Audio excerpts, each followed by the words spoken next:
Some loves burn so bright they leave nothing but ashes in their wake.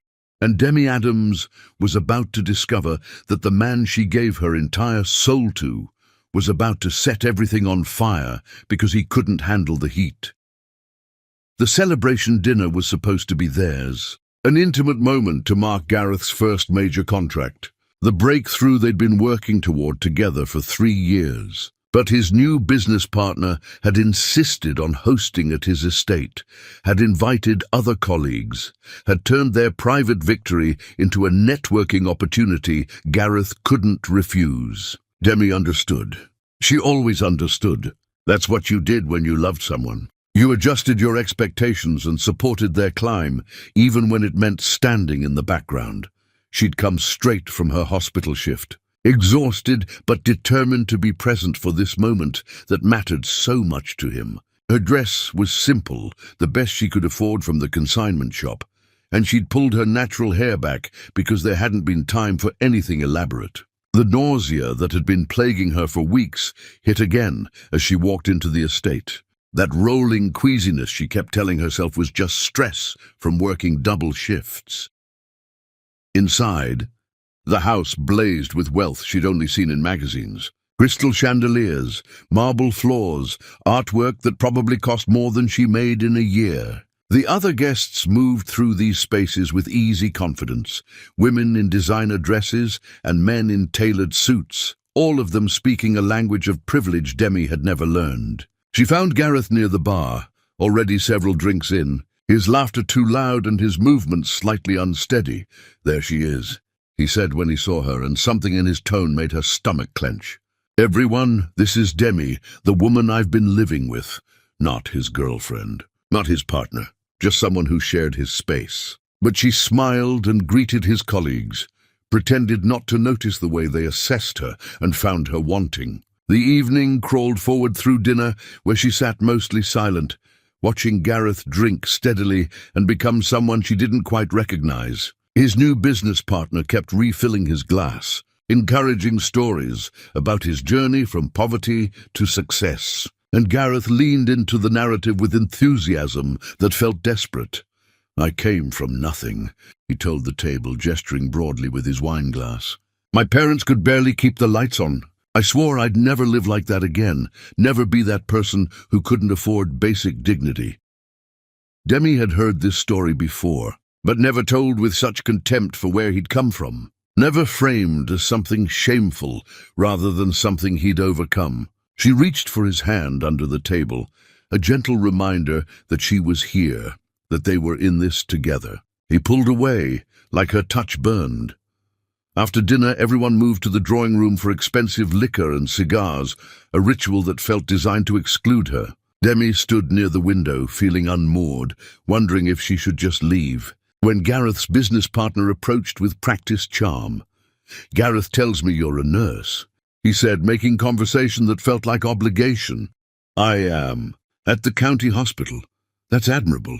Hard work, I imagine. Not very glamorous, but important."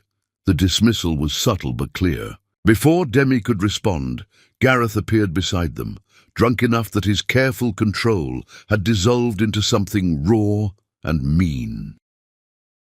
"Glamorous? Nothing about Demi is glamorous," he said with a laugh that made her blood run cold. "That's not her world. She's good at what she does, practical things, taking care of sick people. But this," he gestured at the room, "the wealth, the elegance, this isn't her scene at all." "Gareth, you're drunk," Demi said quietly, trying to give him an exit before he said something he'd regret. "I'm honest." "Finally honest?" He turned to face her fully, and his green eyes were stranger's eyes, cold and accusing. "Do you know what it's like? Working my way into these circles, trying to prove I belong here, and constantly having to explain you. Having to make excuses for why my girlfriend doesn't know which fork to use, why she talks about her shifts at the county hospital like anyone here cares about poor people's medical problems." The room had gone quiet, all attention focused on their conversation. Demi felt her face burning, but kept her voice steady. "Let's talk about this at home. You're upset and drunk, and you're going to regret this in the morning. The only thing I regret is wasting 3 years pretending we made sense together. The words came out slurred, but clear enough to devastate. You were fine when I had nothing. Hell, you were perfect for that version of me, working class and comfortable with struggle. But I'm not that person anymore, Demi. I've moved past all that, and you're still stuck exactly where you've always been. I supported you, she said, her voice breaking despite her best efforts. I worked 2 jobs so you could focus on building your future.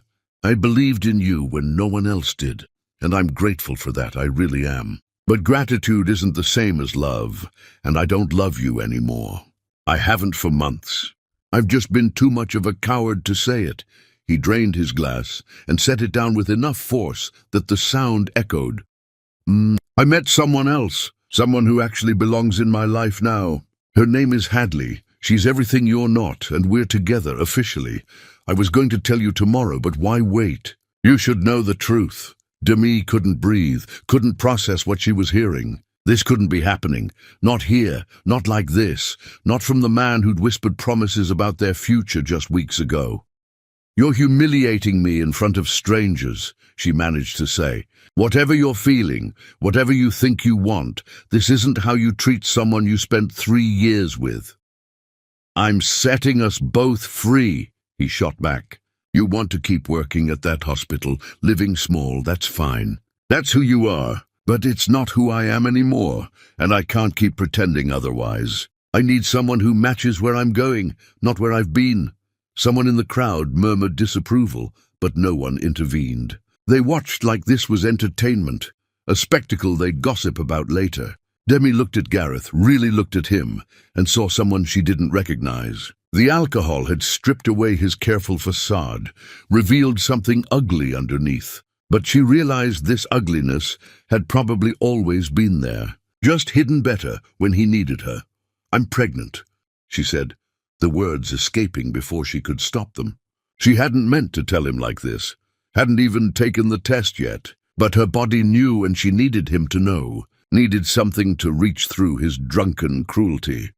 Gareth stared at her for a long moment, and she saw confusion flicker across his face, then calculation, then something that looked almost like panic before his expression hardened again. No, you're not, he said flatly.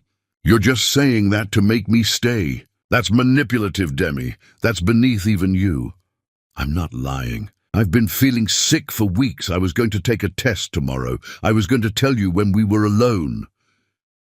Convenient timing, he laughed bitterly. The moment I tell you it's over, suddenly you're pregnant. Even if it's true, that doesn't change anything. I don't want this life with you.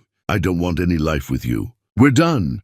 And if you are pregnant, we'll figure that out with lawyers. Not by forcing me to stay in something I don't want. The dismissal was so complete, so final, that Demi couldn't even find words to respond. She just turned and walked out, through the drawing room full of strangers who'd witnessed her destruction, through the marble foyer, out into the cold night that felt warmer than the space she'd just left. She drove home on autopilot, her mind blank with shock, and found their apartment already half empty. He must have had movers come while she was at work. Must have been planning this for days or weeks. Had just been waiting for liquid courage to detonate everything. A check sat on the kitchen counter with a note in his handwriting, the letters slightly unsteady, like he'd been drinking when he wrote it too.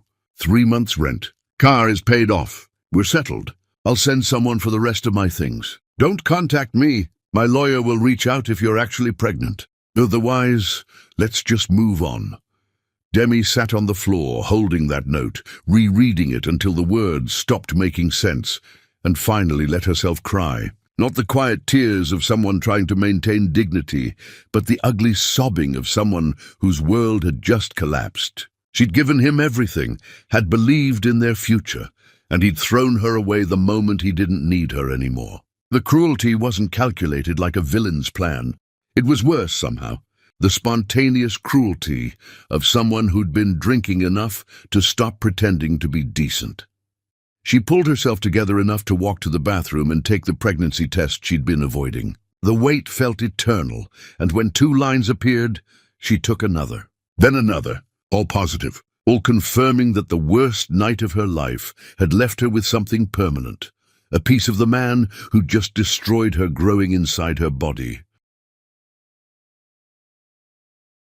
Demi sat on the cold bathroom tile, surrounded by positive pregnancy tests, and made her decision. She would tell no one about this, would handle it alone, would raise this child without the father who'd made it clear he didn't want any life that included her. He'd called her a liar when she'd told him, had accused her of manipulation, had proven in the ugliest way possible that he wasn't someone who deserved to know his child.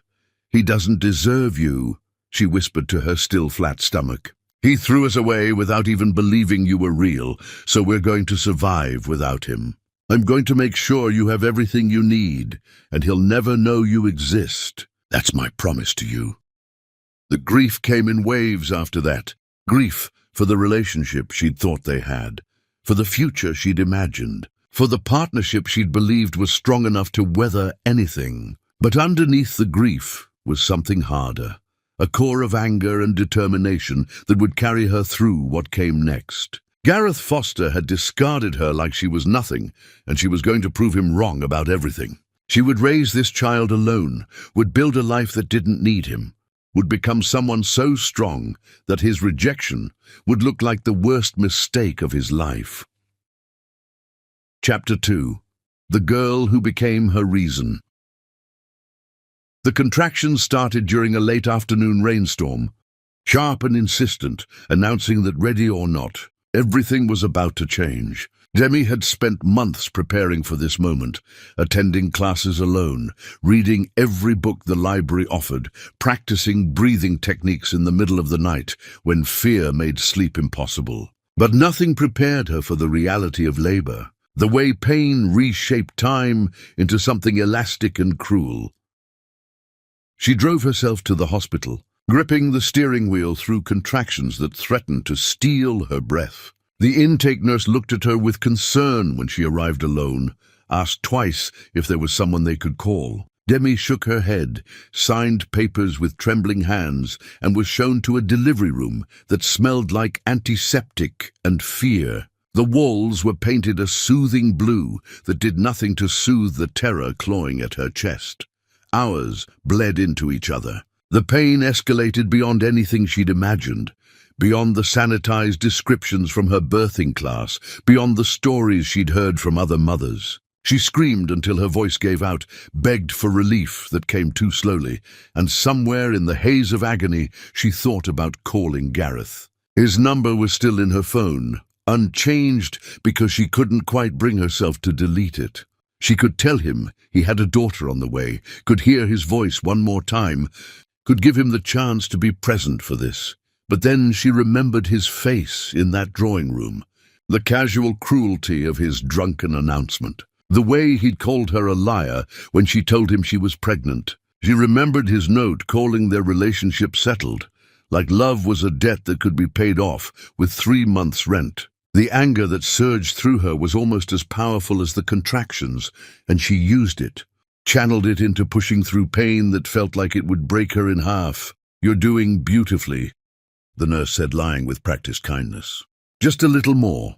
Demi pushed until she thought she'd shatter, until the world narrowed to nothing but the need to bring this child into existence. And then, in a rush of relief so profound it felt like resurrection, she heard the cry that meant everything had changed forever. "It's a girl," as someone announced, and Demi sobbed as they placed a tiny, perfect human on her chest. The baby was still covered in the evidence of birth, wailing with impressive volume, and she was the most beautiful thing Demi had ever seen. Dark hair plastered to a small skull, skin that would deepen to brown like Demi's own, and when those eyes opened briefly, they were startling green. Gareth's eyes looking at her from an innocent face that knew nothing about cruelty or abandonment. "Hi, baby girl," Demi whispered through tears that wouldn't stop. "I'm your mama. I'm right here. I'm always going to be right here." She named her Temperance Lily, speaking the words to the nurse, who filled out the birth certificate with efficient strokes. The space for father's name remained blank, just like Demi had planned. She watched the nurse write unknown in that empty line and felt satisfaction mixed with sadness. This perfect child would never have a father's name on her official records, would grow up with that blank space as evidence of rejection she was too young to understand. The hospital kept them for observation because there had been complications, blood loss that concerned the doctors, and Demi was grateful for the delay. Going home to an empty apartment felt impossible while her body still ached from the trauma of birth. The nurses brought Temperance for feeding, showed Demi how to latch her properly, offered advice about everything from diaper changes to warning signs of illness. None of them asked about the father again after that first question in admissions, and Demi was grateful for the mercy of their silence. On the second night, while Temperance slept in the bassinet beside her bed, Demi pulled out her phone and searched for Gareth online. She'd avoided looking for months, afraid of what she might find. But now she needed to know. His profile loaded immediately, public and polished. Photos showed him at various events, always impeccably dressed, always with Hadley draped on his arm, like an expensive accessory. The engagement had been announced formally, with pictures in society pages Demi had never read before. They looked perfect together, both beautiful and privileged, matched in ways Demi never could have been. The wedding was planned for spring. Looking at the announcement felt like pressing on a bruise, painful but somehow necessary. Gareth's smile in the photos looked genuine, or maybe she'd just forgotten what genuine looked like on him. Had he ever loved her, or had she been convenient from the beginning? Someone to support him until he found someone better. The questions hurt worse than the contractions had because they had no clear answer. No relief coming after enough pushing.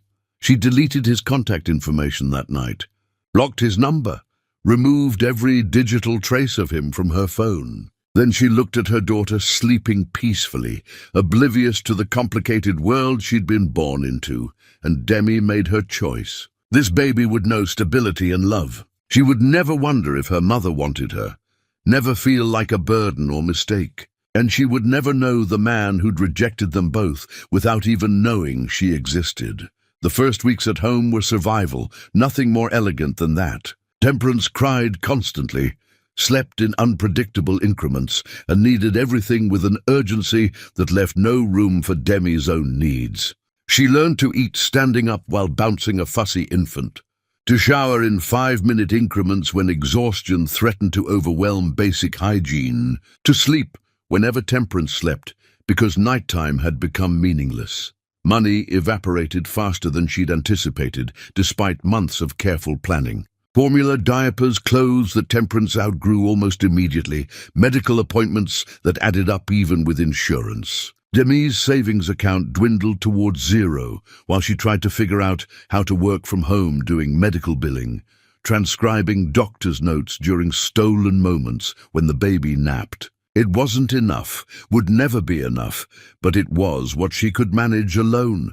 The apartment felt simultaneously too small and too empty. Temperance's crying echoed off walls that held no other sound, no partnership, no one to share the burden of constant caretaking. Demi found herself talking to the baby constantly, narrating everything because silence felt dangerous, like it might swallow them both. She described what she was cooking, explained the plot of television shows that played in the background, sang songs she half remembered from childhood. "We're okay," she told Temperance during a particularly difficult night when nothing would soothe the crying. "We're going to be okay. I promise you that. I know this is hard, but we're strong. You and me, we're stronger than anything." She almost believed it. Watching Temperance grow became both joy and heartbreak. Every milestone, every smile, every small achievement was tainted by the knowledge that Gareth was missing this. He didn't know his daughter had his eyes, his expressions, the same stubborn set to her jaw when she was frustrated. He would never know that she smiled in her sleep, that she loved being sung to, that she grabbed onto Demi's finger with surprising strength and held on like she understood, on some instinctive level, that they only had each other. Demi took hundreds of photos, documenting everything because someday Temperance would ask about her early years, and Demi wanted proof of how loved she'd been. But there would be no pictures of a father holding his newborn, no images of family, complete and happy. Just Demi and Temperance, two against the world, making it work through sheer determination.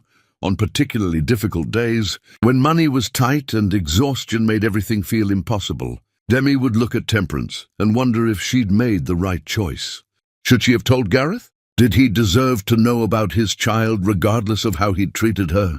But then she'd remember his voice in that drawing room, calling her a liar when she told him she was pregnant, and she knew. He'd given up any right to this perfect person the moment he chose cruelty over kindness. Temperance deserved better than a father who needed to be guilted into caring. She deserved someone who would choose her every single day, who would sacrifice and struggle and show up no matter how hard it got. And if that person could only be Demi, then Demi would be enough. She had to be. As Temperance's first winter gave way to spring, Demi found a rhythm that felt sustainable if not easy. She worked during naps and after bedtime, picked up additional billing contracts that let her save tiny amounts. She learned to accept help from a neighbor who occasionally watched Temperance so Demi could shower or sleep. She joined a mother's group at the community center and found other women navigating parenthood alone. Their stories all different, but the exhaustion universal. But every night, after Temperance was finally asleep, Demi would stand in the doorway of the nursery watching her daughter breathe, and she'd think about Gareth. Not with longing anymore, but with something harder. Anger that he got to move through the world unburdened while she carried everything. Satisfaction that he would never know this joy, never experience this love. And underneath it all, buried deep, the faint, terrible hope that someday he would find out what he'd missed, and it would destroy him the way he'd once destroyed her. Chapter 3. The Empire She Built from Ashes. Demi learned to survive on determination and coffee that had long since gone cold. Stolen sips between patient charts and bedtime stories. She'd gone back to school through a combination of student loans, grants, and the kind of stubborn refusal to quit that came from knowing failure meant her daughter going without. The online program let her attend lectures after Temperance fell asleep, write papers while her daughter napped, study medical terminology in the stolen minutes before exhaustion dragged her under. The transformation happened slowly, built from thousands of small choices that added up to something significant. She stopped being the soft woman who'd loved Gareth Foster and became someone harder, someone who asked for what she deserved instead of accepting whatever scraps life offered. She negotiated better rates for her medical billing work, demanded payment on time, refused clients who tried to take advantage of her flexibility. She learned to say no without apology, to protect her boundaries with the same fierce energy she protected her daughter. Temperance grew into a curious, bright child who asked endless questions about everything she saw. Why was the sky blue? Where did rain come from? What made flowers grow? Demi answered every question with patience that surprised her, grateful for the distraction from her own exhaustion. Her daughter's voice became the soundtrack to her life, constant chatter that filled the apartment with noise that felt less lonely than silence. Preschool opened up new challenges. The other mothers looked at Demi differently, single and young, and obviously struggling in ways their comfortable lives hadn't required. They formed their groups without her, exchanged play dates and coffee dates that never included an invitation for Temperance. Demi told herself it didn't matter, that she didn't need their friendship. But watching her daughter play alone while other children ran in packs hurt in ways she wasn't prepared for. "Mama, why don't I have a daddy?" Temperance asked one evening while Demi braided her dark curls, getting her ready for bed. The question landed like a stone in still water, sending ripples through everything Demi had carefully constructed. "Some families look different, baby. We have each other and that's what matters." The answer felt inadequate even as she spoke it, but what else could she say? "Your father called me a liar and threw me away, so I made sure he'd never know you existed. No child needed that burden, but everyone else has a daddy. Riley has a daddy who picks her up from school. Jordan's daddy brings cupcakes on birthdays. Temperance's green eyes, so painfully like Gareth's, looked up at Demi with confusion that broke her heart.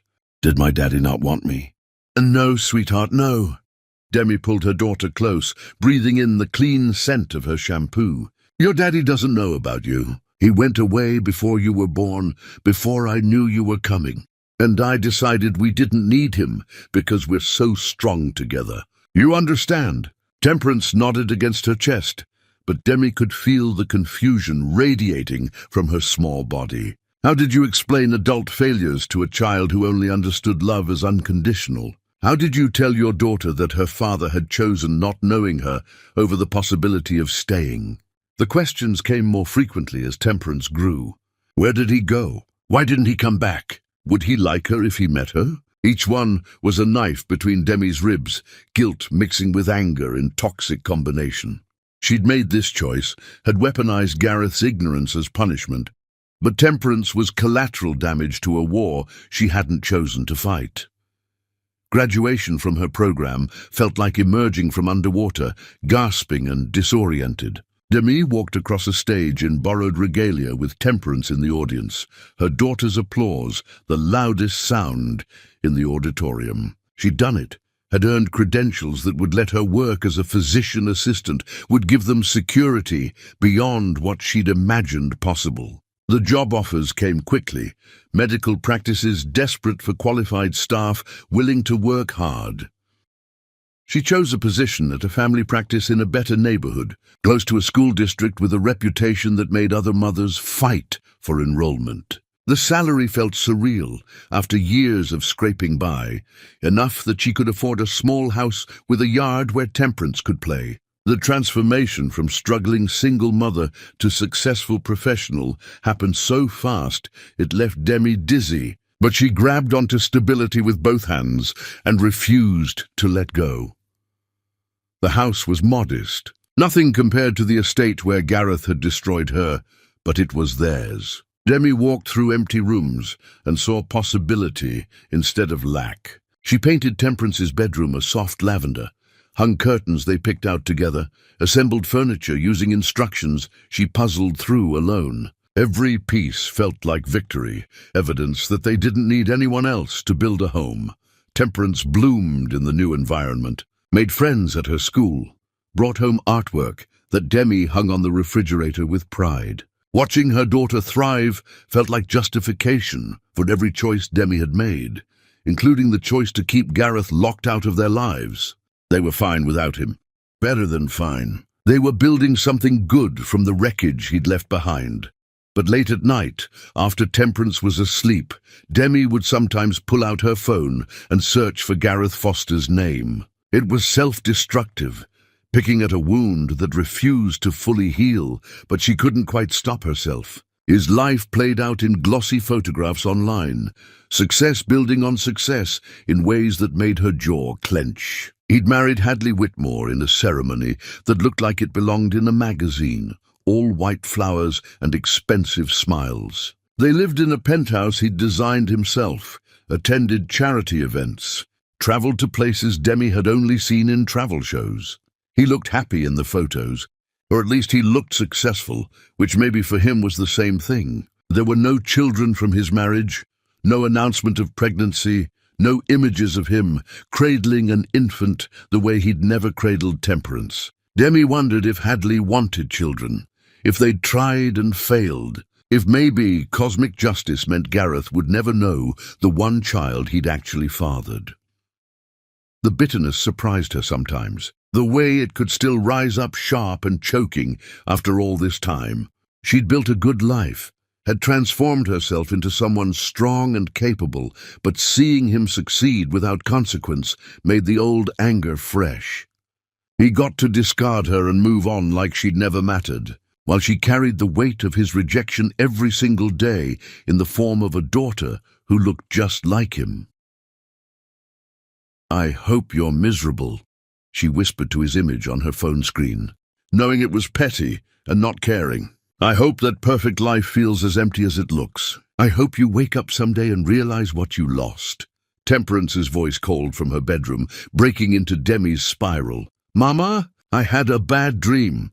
Demi closed the browser, deleted her search history like that could erase the impulse to look, and went to comfort her daughter. She climbed into Temperance's small bed, let her curl against her side, and stroked her dark curls until her breathing evened out into sleep. This was what mattered. This warmth, this trust, this small human who depended on her for everything. As she lay there in the dark, listening to her daughter breathe, Demi made a promise to herself. She would stop looking for Gareth online, would stop checking if he'd achieved new success or experienced failure. He didn't deserve space in her thoughts, didn't earn the energy she wasted being angry. He'd made his choice, and she'd made hers, and they were living in completely separate worlds that would never intersect again.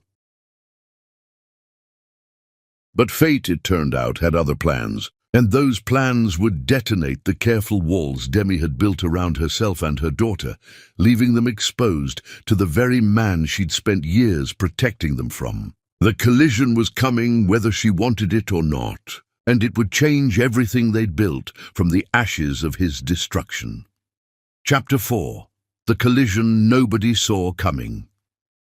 The coffee shop was Temperance's favorite, mostly because they made hot chocolate with whipped cream shaped like a mountain and let kids choose their own sprinkles. It had become their Sunday morning ritual, a small indulgence before grocery shopping and laundry and all the mundane tasks that filled their weekends. Demi sat at a corner table, watching her daughter carefully distribute rainbow sprinkles across her whipped cream with the serious concentration of someone performing surgery. "Mama, you're not drinking yours," Temperance observed, looking up with those green eyes that still sometimes caught Demi off guard, with their resemblance to someone she tried not to think about. "Just enjoying watching you, baby. You're very focused on those sprinkles. They have to be even. If one side has more than the other, it tastes different." Demi smiled at the logic only a 5-year-old could produce and lifted her own coffee, letting the warmth seep into her hands. Early autumn weekends like this felt precious, stolen moments before the week's chaos resumed, before work schedules and school pickups and the endless juggling of single parenthood. She'd learned to treasure these pockets of peace. The door chimed as someone entered, bringing in cool air and the sound of street traffic. Demi glanced up automatically, the way you do in public spaces, and felt the world tilt sideways. Gareth Foster stood at the counter ordering something, his back to her, but she would recognize that posture anywhere, the way he stood with confidence that bordered on arrogance. 6 years hadn't changed him as much as she'd hoped, hadn't added the weight of consequence she'd wanted to see sitting on his shoulders.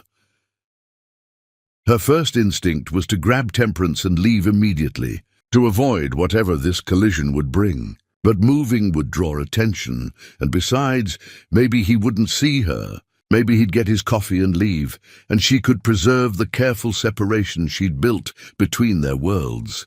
She turned slightly in her chair, angling away from the counter, and focused on Temperance with forced attention.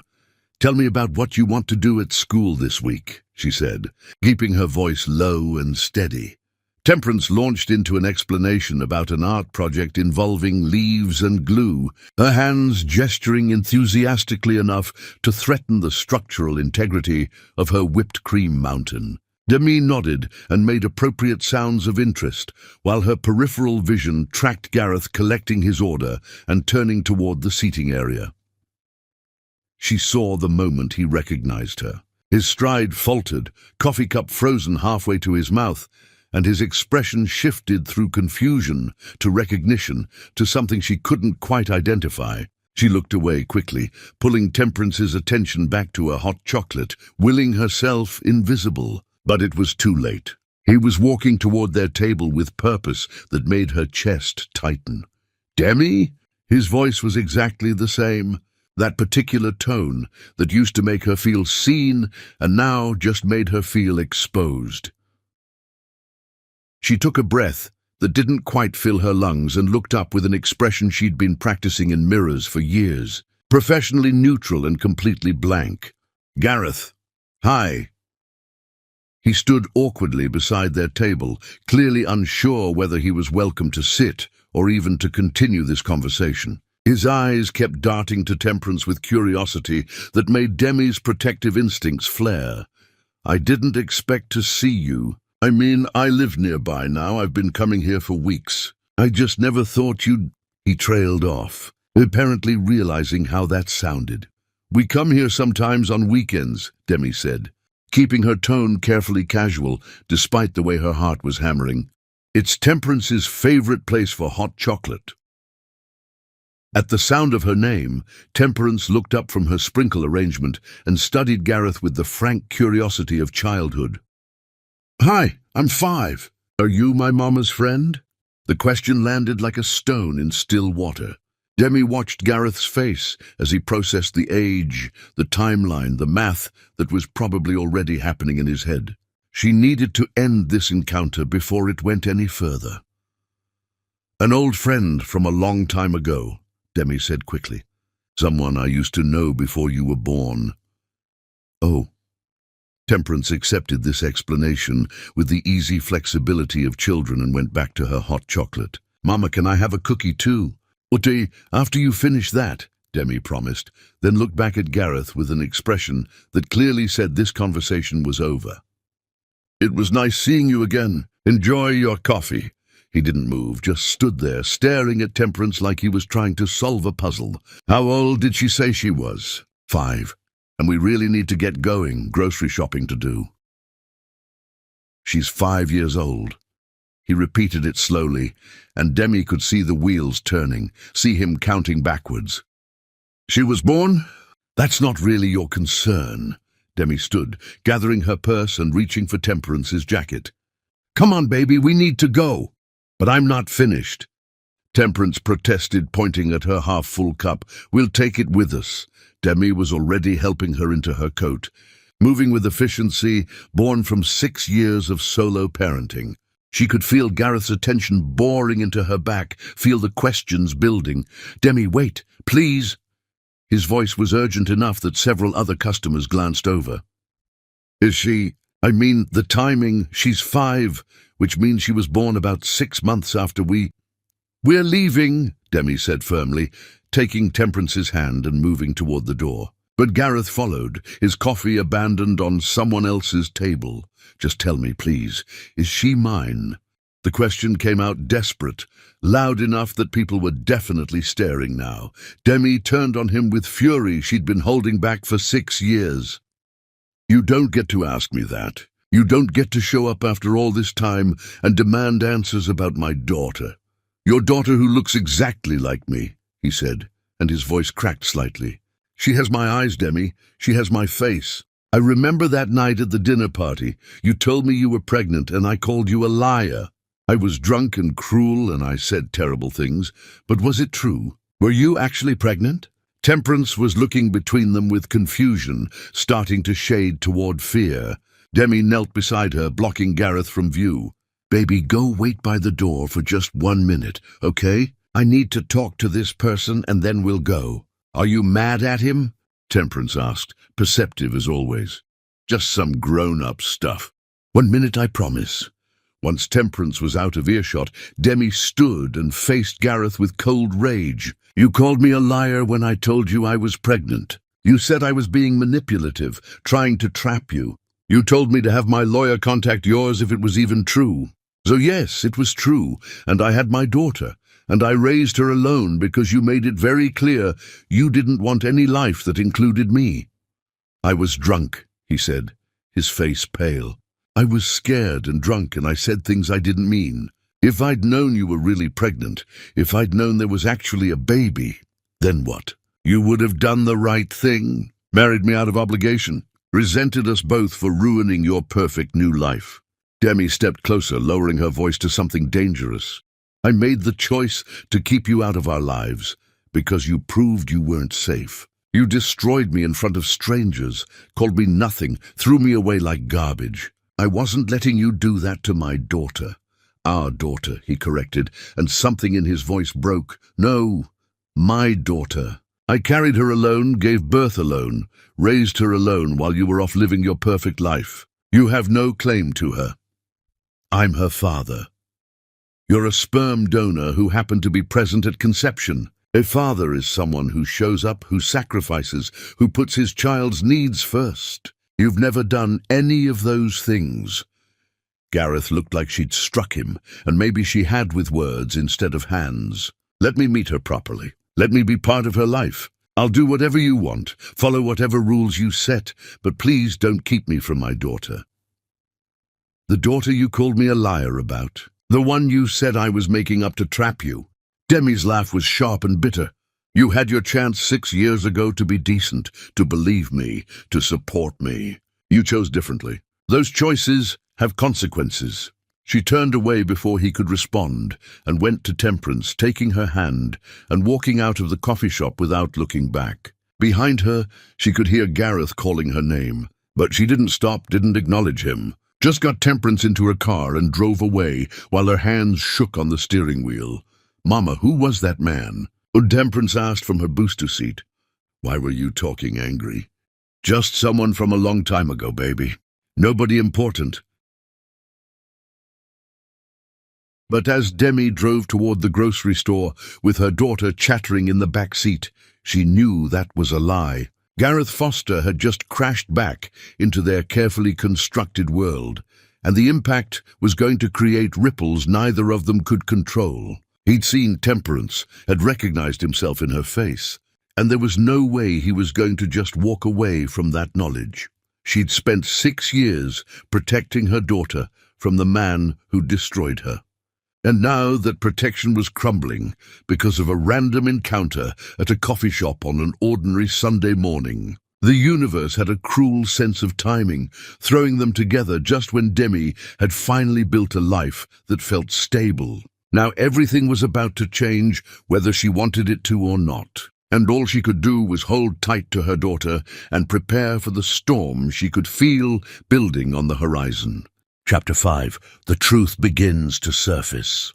Gareth couldn't stop thinking about Demi's daughter. The information nagged at him through sleepless nights in his hotel room, through meetings where he stared at blueprints without seeing them, through conversations with lawyers about his disintegrating marriage. She'd said her daughter attended this school, which meant the child lived nearby, which meant Demi had been 30 miles away, for who knew how long, while he'd been moving through his empty life completely unaware. He told himself it was just curiosity, just wanting to understand what had become of the woman he'd destroyed. But late one night, alone with whiskey he barely tasted, he did the math he'd been avoiding. The school was for young children, elementary level. If Demi's daughter attended there, she couldn't be more than a handful of years old, which meant she'd been born sometime after he'd left Demi standing in that drawing room with her world collapsing around her. The possibility hit him like a punch to the chest, stealing air and clarity simultaneously. What if Demi had been pregnant when he left? What if that daughter she'd mentioned so casually carried his blood, his features, his genetic legacy? The thought made his hands shake badly enough that he set down the whiskey glass before he dropped it. He hired someone to find out more, just basic information, nothing invasive. He told himself he just needed to know, needed to understand what he might have missed. The report came back within days, stark facts that rearranged his understanding of the last 6 years. Demi Adams had a daughter named Temperance Lily Adams, born approximately 8 months after the night Gareth had ended their relationship. Father listed as unknown on the birth certificate. No record of Demi having been in another relationship during that time frame. Gareth read the report 3 times before the words fully penetrated. Then he walked to his hotel bathroom and vomited until there was nothing left, the physical reaction to information his brain couldn't process. He had a daughter.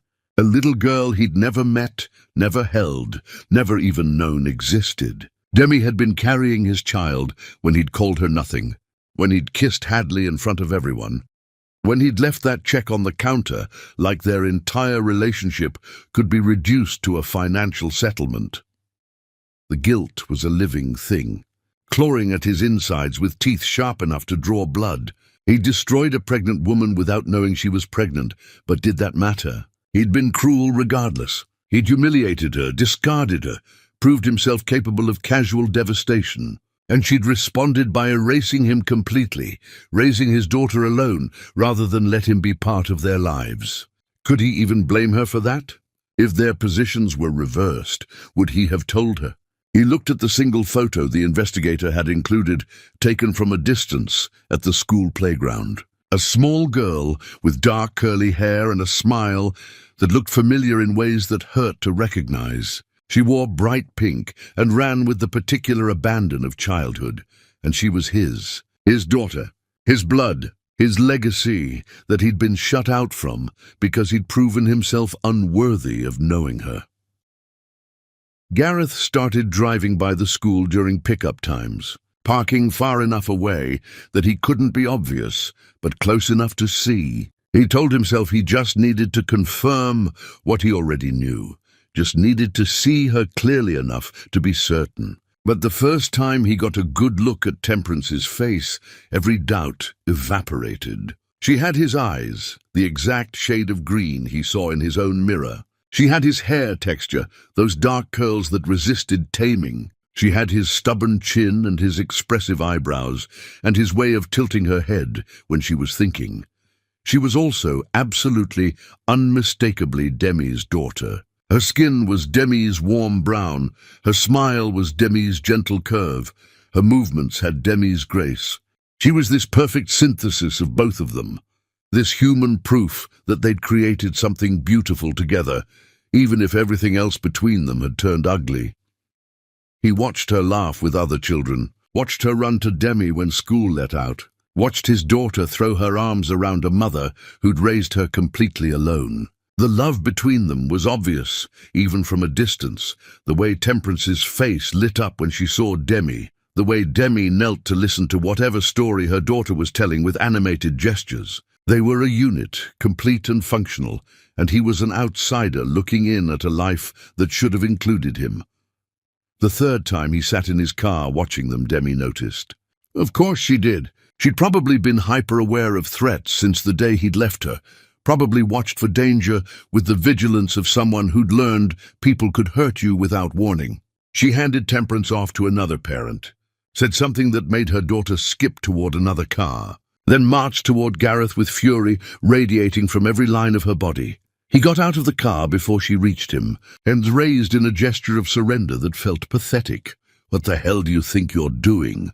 Her voice was low and vicious, controlled despite obvious rage. "Why are you lurking outside my daughter's school?" I needed to see her. The words came out broken, inadequate.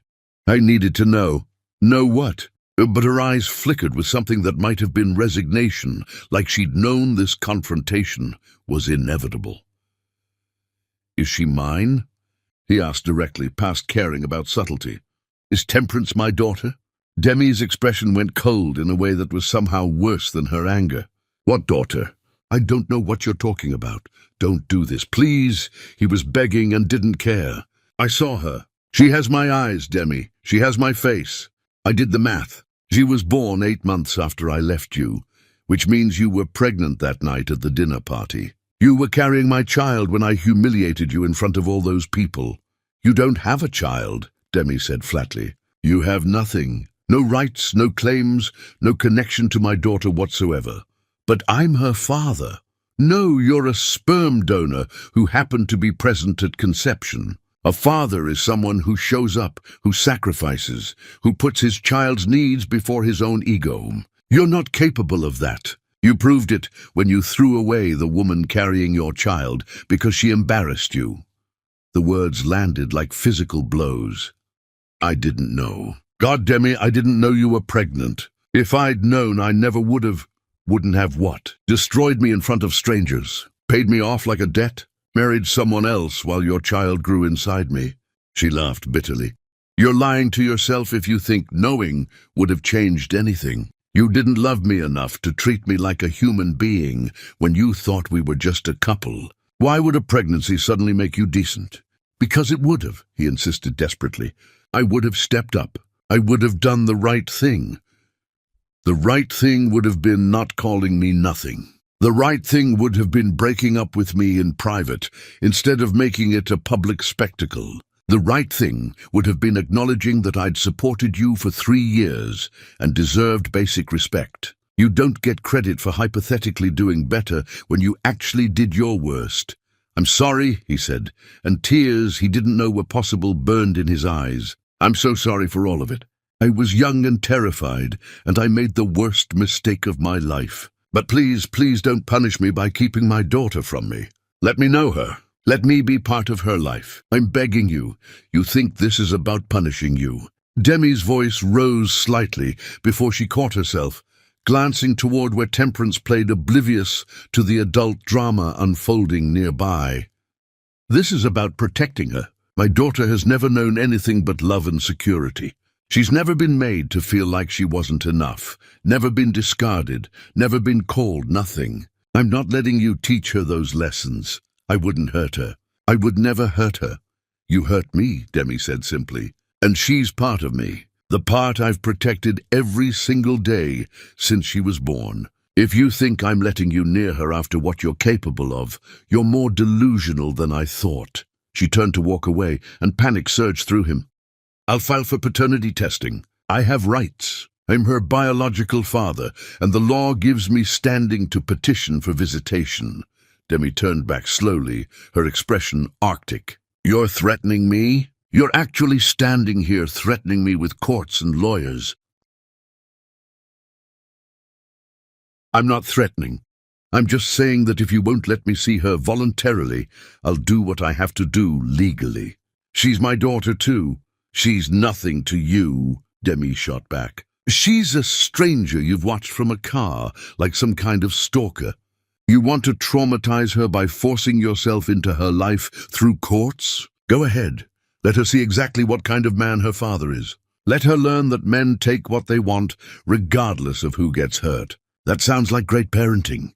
She walked away before he could respond, moving quickly toward where Temperance waited. He watched her scoop their daughter into her arms, watched them drive away, and understood with perfect clarity that he'd lost them both. Not through circumstance or bad timing, but through his own choices. He'd destroyed the woman he loved and lost the daughter he'd never known existed. And the consequences of one night's cruelty were going to echo through the rest of his life. He sat in his car until the school parking lot emptied, until security asked him to leave, until darkness fell and he had to drive back to his hotel room that felt more like a cell. That night, he did something he hadn't done in years. He cried. Not the careful, controlled tears of adult disappointment, but the ugly sobbing of someone whose entire world had just revealed itself as empty. He had everything he'd thought he wanted, and nothing that actually mattered. And the daughter who might have been his redemption was being raised to see him as the villain, because that's what he was, the villain in their story, and no amount of regret could rewrite that truth. Chapter 6. The Fortress She Must Defend. The letter arrived on expensive paper, with a law firm's embossed letterhead, delivered by courier like something that mattered instead of something that threatened to dismantle everything Demi had built. She stared at the envelope for 3 days before opening it, letting it sit on her kitchen table like a bomb she didn't know how to defuse. Temperance asked about it twice, her bright green eyes curious about the fancy paper, and Demi deflected with lies that tasted bitter on her tongue. When she finally opened it, the language was careful and legally precise, dancing around direct accusations while making the intention crystal clear. Gareth Foster was requesting voluntary paternity testing to establish biological relationship to Temperance Lily Adams.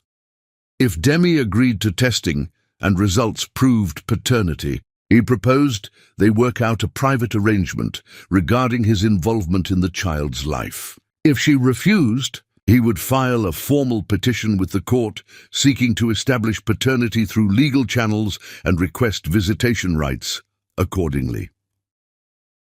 The words blurred as Demi read them a second time, then a third. She'd known this was coming from the moment he'd confronted her outside the school, but seeing it formalized in legal language made it real in a way that stole her breath. He was going to force his way into their lives whether she wanted it or not. And the law would probably help him do it, because biology apparently mattered more than the fact that he'd thrown them away without knowing they existed.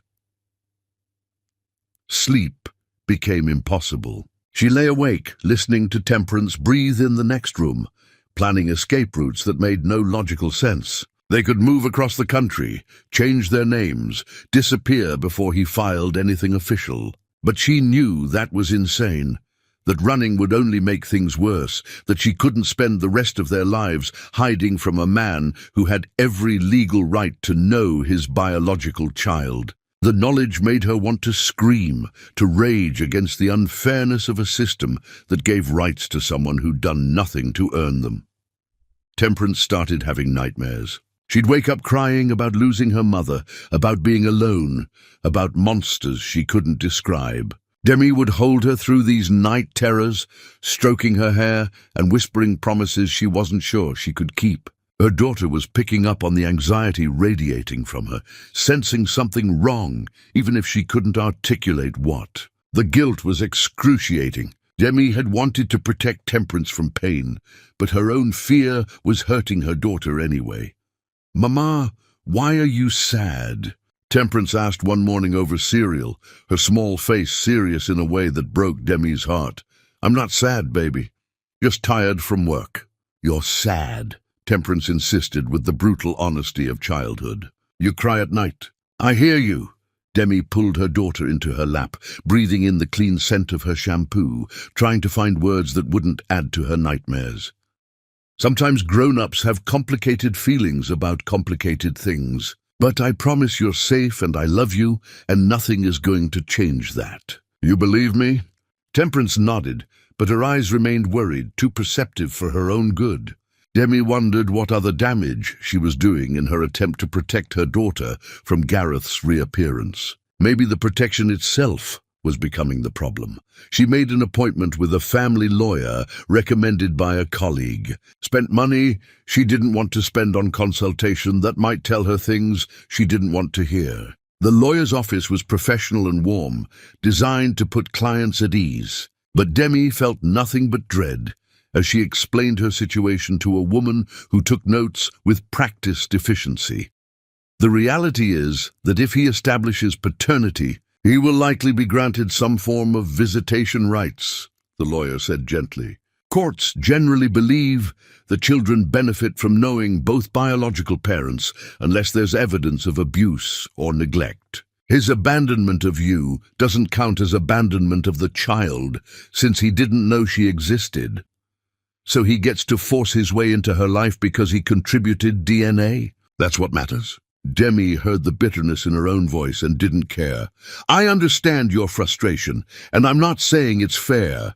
I'm saying it's likely how a court would rule. However, you do have control over how this happens. If you fight him entirely, refuse testing, make this adversarial, it will drag out and be expensive and traumatic for everyone, especially Temperance. If you agree to testing, but set strict conditions for contact, you maintain some control over the process." "What kind of conditions?" The lawyer outlined possibilities. Supervised visitation only, gradual introduction facilitated by a child psychologist, completion of parenting classes, requirements for consistency and reliability. Demi listened and felt her carefully constructed walls crumbling. She couldn't win this fight by refusing to engage. She could only manage the damage by controlling the terms.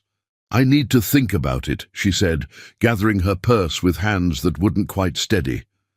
"I understand. But the longer you wait, the more likely he is to file formally. If that happens, you lose the advantage of setting the initial terms." Demi drove home on autopilot, her mind spinning through impossible scenarios. Every choice felt like surrender.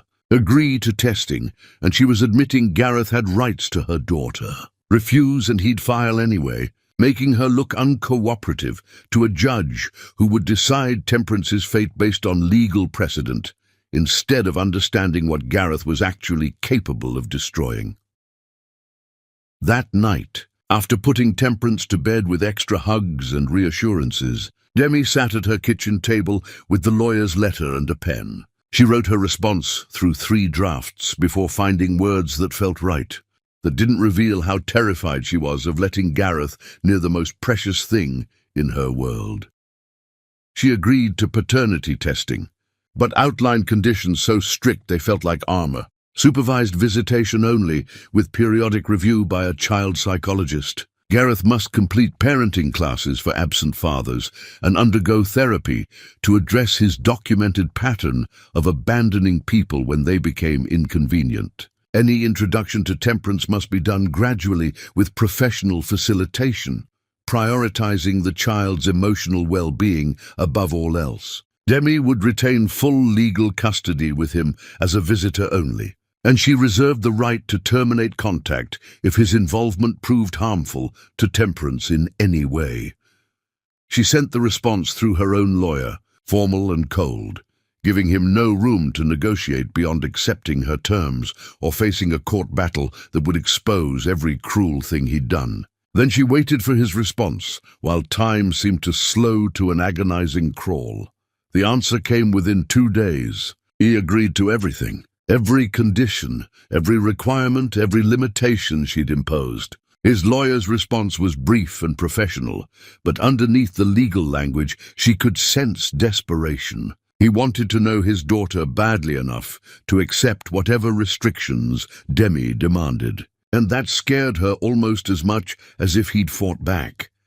He agreed, she told her lawyer over the phone, feeling like she'd just signed away something fundamental. That's good news. Demi, it means you control how this unfolds. You set the pace, the boundaries, everything. He has to earn his way into Temperance's life one small step at a time.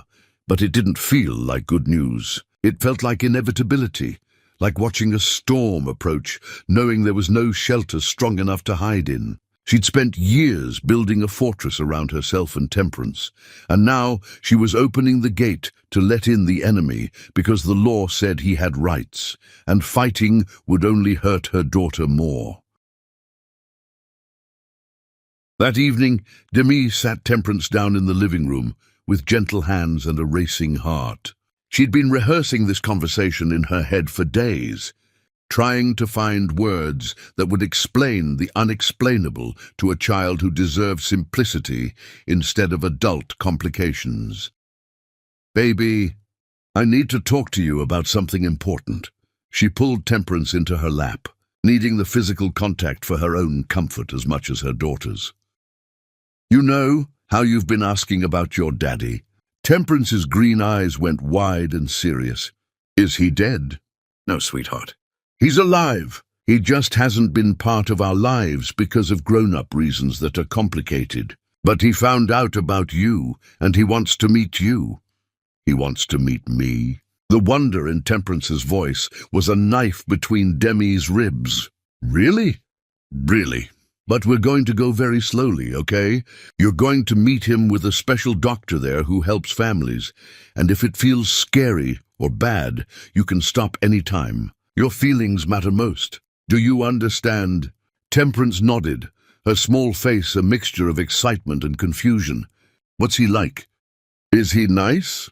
"How did you answer that, honestly?" "Yes, he can be charming when it serves him, but he's also capable of destroying someone in front of a room full of people just to prove he's moved past them." Demi settled for something simpler and more painful.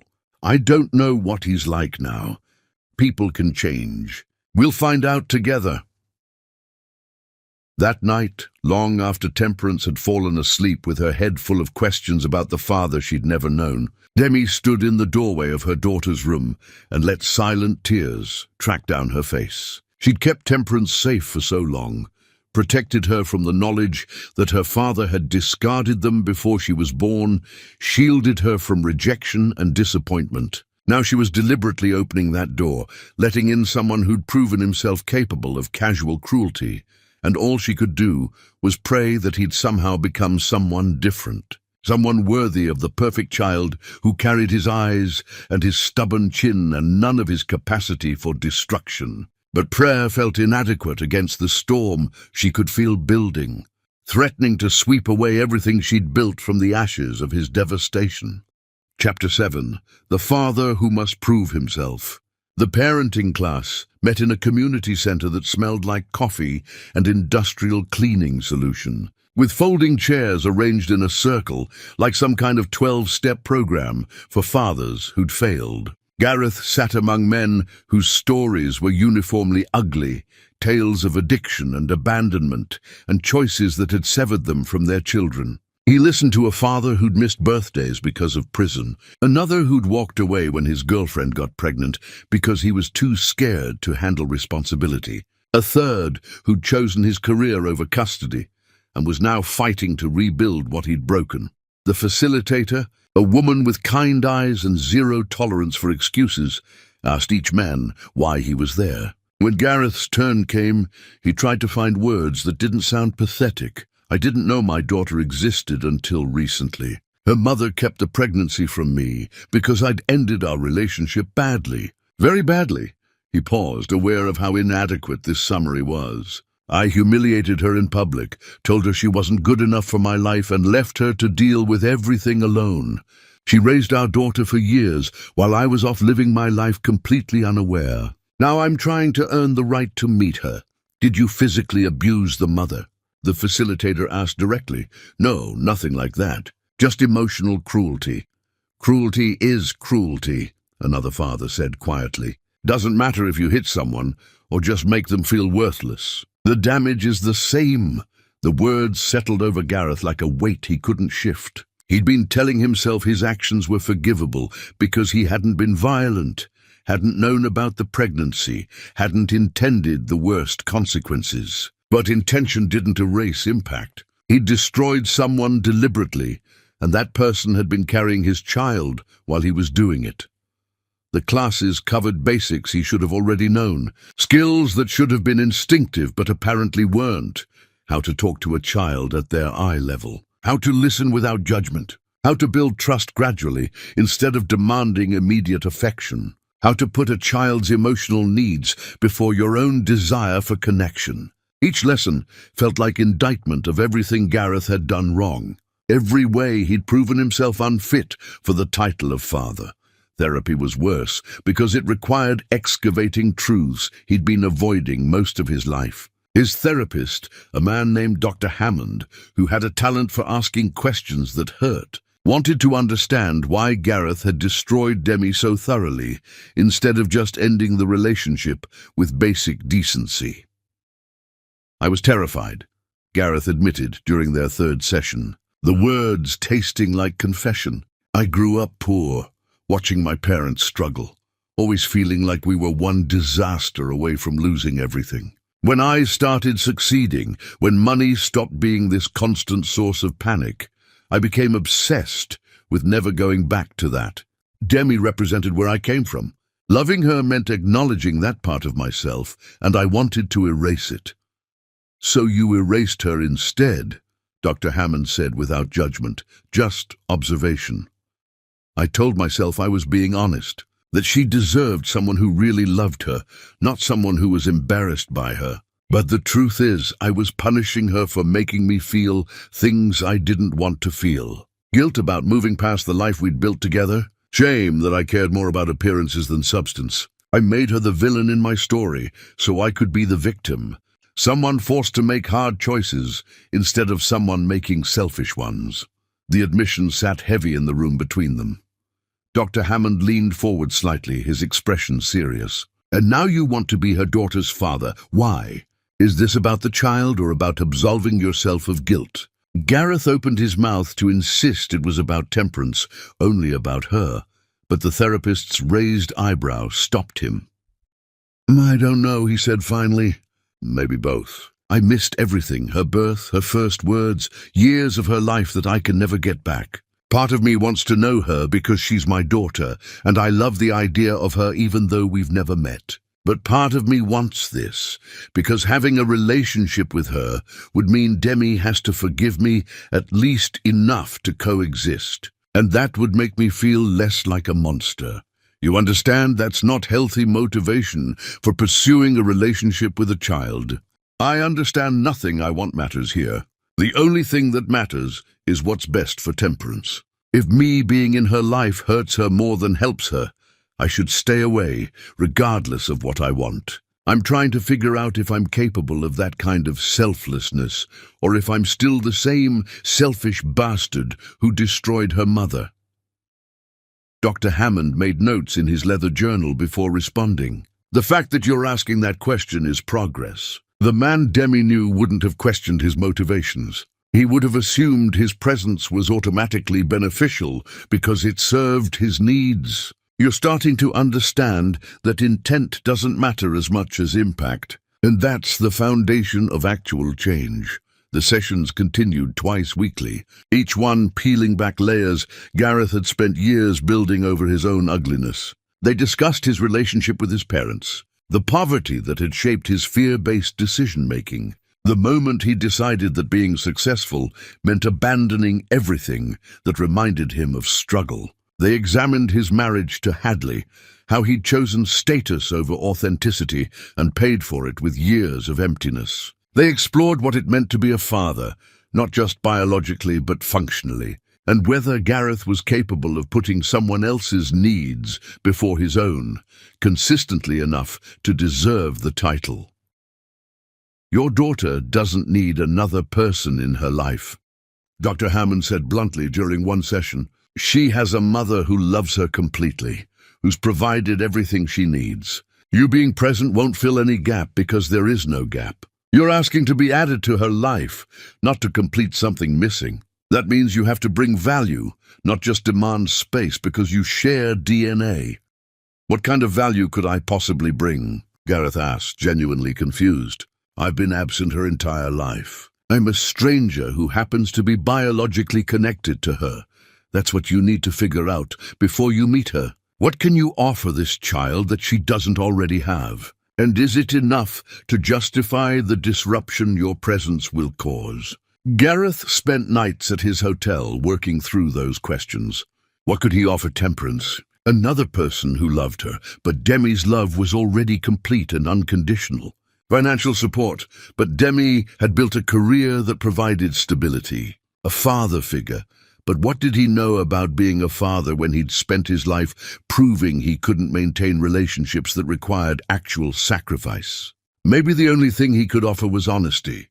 Honesty about who he was, including the ugly parts. Honesty about why he hadn't been there, not making excuses, but acknowledging his failures. Honesty about his hope that he could be better than he'd been, while admitting he might fail at that too. Children deserved truth even when it was complicated, and maybe especially when it was complicated.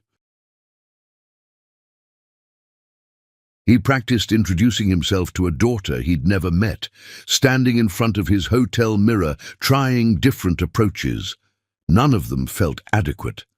How did you tell a child you were her father when you'd been absent for every significant moment of her life? How did you explain that absence in ways that didn't make her feel unwanted or make her mother look like the villain? The balance felt impossible, but he kept trying because giving up would prove Demi right about everything. The paternity test results came back with certainty that would hold up in any legal challenge. Temperance Lily Adams was his biological daughter, sharing markers that confirmed relationship beyond any doubt. Gareth held the paperwork and felt joy mixed with grief so profound it took his breath away. He had a daughter, and he'd missed everything that mattered. First steps, first words, every birthday and holiday and ordinary Tuesday that added up to a childhood he'd never get back. Demi's lawyer contacted his with the schedule for supervised visits. They would start with one session in a family therapy office, with a child psychologist present to facilitate introduction and monitor Temperance's reactions. If that went well, they'd gradually increase frequency and duration of visits. If it went poorly, they'd reassess whether continued contact served Temperance's interests. Everything was structured around the child's well-being, which was exactly how it should be, but still made Gareth feel like he was constantly on trial. The night before the first scheduled meeting, Gareth couldn't sleep.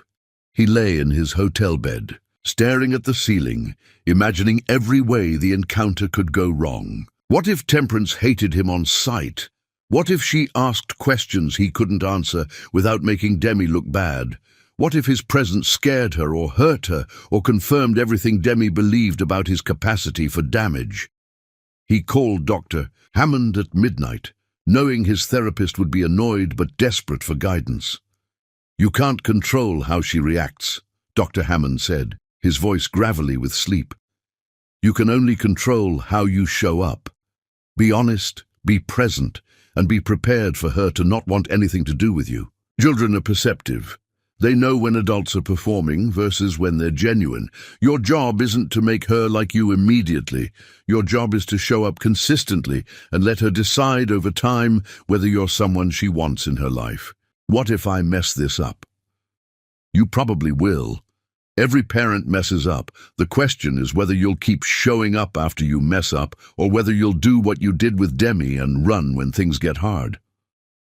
Gareth ended the call and sat in darkness thinking about that distinction. Running had been his pattern, abandoning things when they required more than he wanted to give. He'd run from poverty, from relationships that demanded vulnerability, from anything that made him feel inadequate. But you couldn't run from being a father, not if you actually wanted to be one. The role required staying, even when it was uncomfortable, showing up even when you didn't know what to say, proving through repeated action that you were reliable. Tomorrow he would meet his daughter for the first time. She would look at him with Demi's wariness and his own eyes, and he would have to find some way to explain why he hadn't been there, why he wanted to be there now, and why she should trust him when everyone in her life had probably warned her not to. The odds of success felt impossible, but he'd agreed to try anyway because the alternative was spending the rest of his life knowing his daughter existed and chose nothing to do with him. At least this way, he'd know he tried, even if trying ended in failure that confirmed every terrible thing Demi believed about him. Chapter 8. The Meeting That Breaks Them All.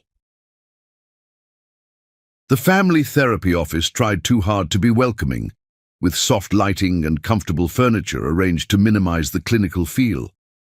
Toys sat organized in bins along one wall, chosen specifically to appeal to different developmental stages, and the walls displayed art that was calming without being infantilizing. Dr. Reeves, the child psychologist facilitating this meeting, greeted Gareth with a handshake that assessed him in ways he couldn't quite identify. "Remember what we discussed," she said quietly. "Let Temperance set the pace. Answer her questions honestly, but age appropriately. Don't make promises you can't keep. Most importantly, understand this first meeting is about her comfort, not your redemption." Gareth nodded, his throat too tight for words. He'd been awake since dawn, had changed clothes 3 times trying to find something that looked approachable without trying too hard. And now he sat in a chair that felt simultaneously too soft and too rigid, waiting to meet the daughter he'd missed years of knowing. When the door opened and Demi walked in holding Temperance's hand, time seemed to stutter and reform wrong. His daughter was smaller than he'd imagined, more delicate somehow, with dark curls pulled into 2 puffs and green eyes that were exactly like looking in a mirror. She wore a yellow dress with flowers embroidered on the hem, and she clung to Demi's leg with the particular fear of children facing something unknown and potentially threatening. Gareth stood too quickly, then sat back down when Temperance flinched. He'd already messed up, and they hadn't even started. Dr. Reeves gestured for Demi and Temperance to sit on the couch opposite him, creating physical distance that felt both necessary and insurmountable.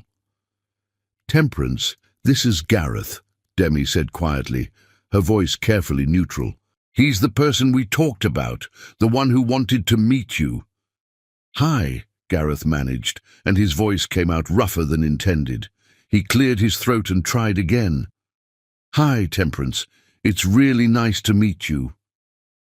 Temperance didn't respond, just pressed closer to Demi while studying him with an intensity that made him want to look away. Children saw things adults tried to hide, and he wondered what she was seeing in him, what judgments she was already forming.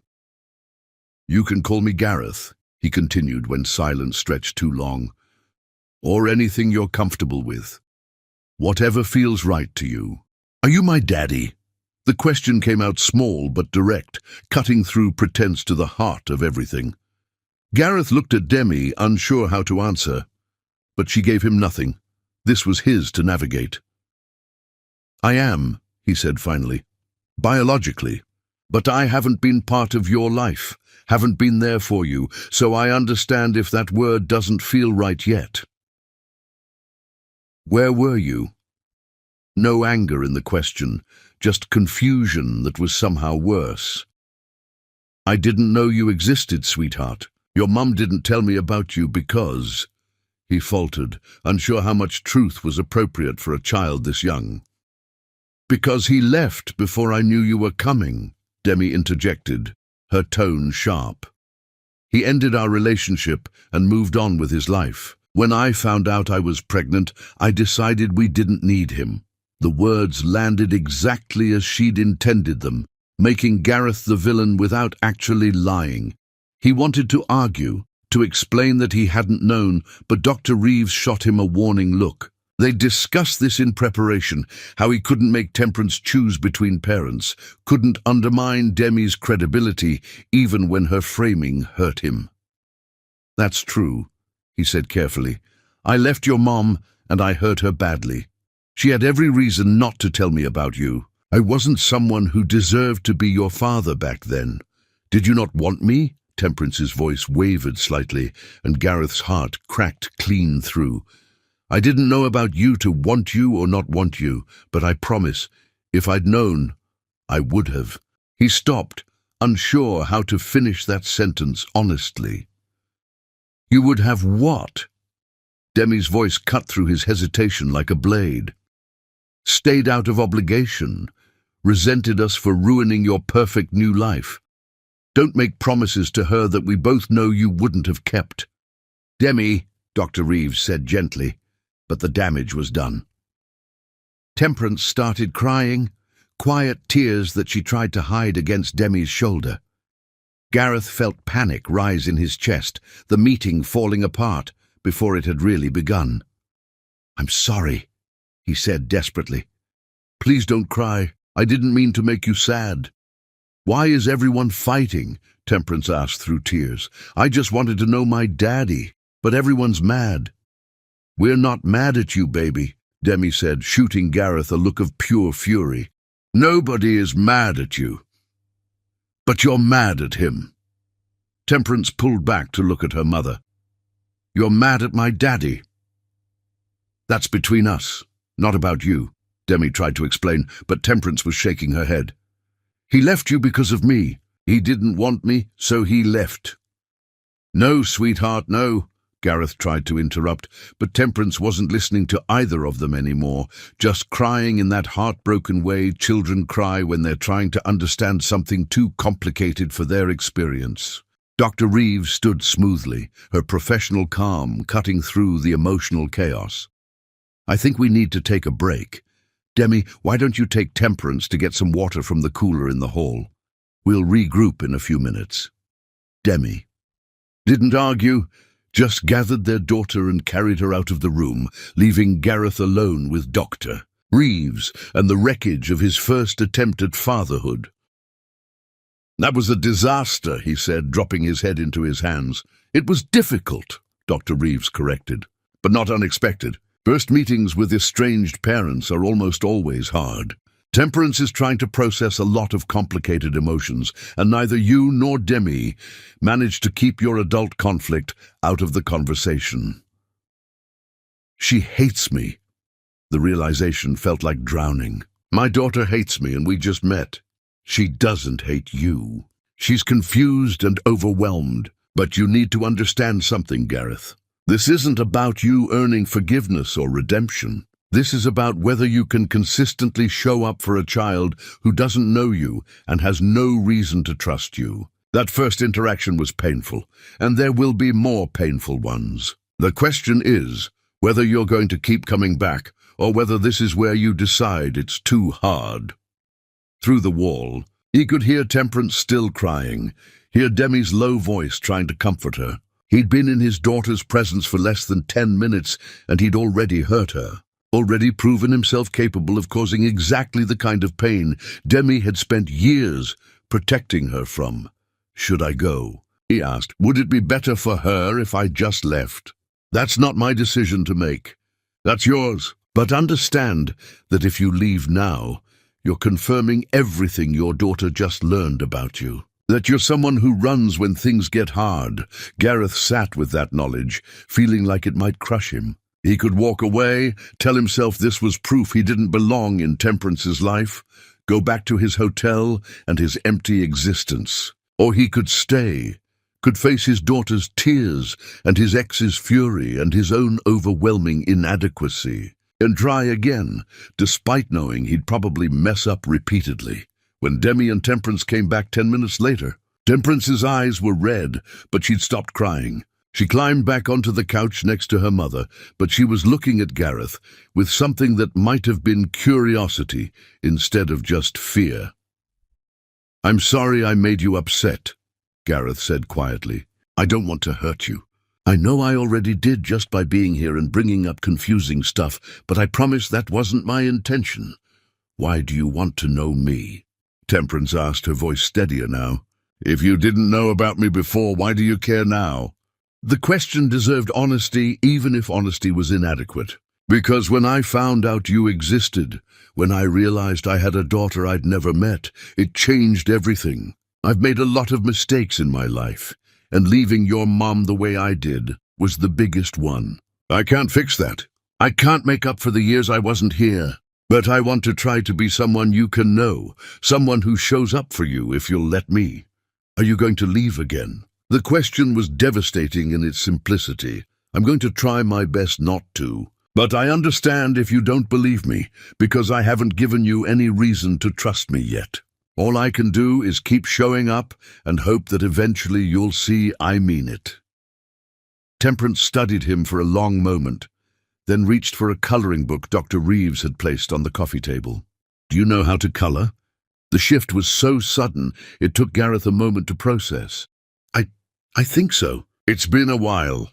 "Okay." She pushed the book toward him along with a box of crayons. "You can color with me. But you have to stay in the lines." It wasn't forgiveness. It wasn't even really acceptance. But it was a small bridge offered by a child who was braver than any adult in the room, and Gareth took it with trembling hands. They colored together in silence for the remaining minutes of the session, Temperance explaining which colors she thought worked best for different pictures, occasionally correcting his technique with the serious authority of someone who knew what they were doing. When time was up and Demi gathered their things to leave, Temperance looked back at Gareth from the doorway. "Will you come back?" "If you want me to, I'll come back every time your mom says it's okay." "Okay." She thought about it for a moment. "You can come back, but you have to practice coloring. You're not very good at it yet." After they left, Gareth sat alone in the therapy office with Dr. Reeves, staring at the coloring book with its slightly messy pages that represented the only connection he'd managed to build with his daughter. "I don't know if I can do this," he admitted.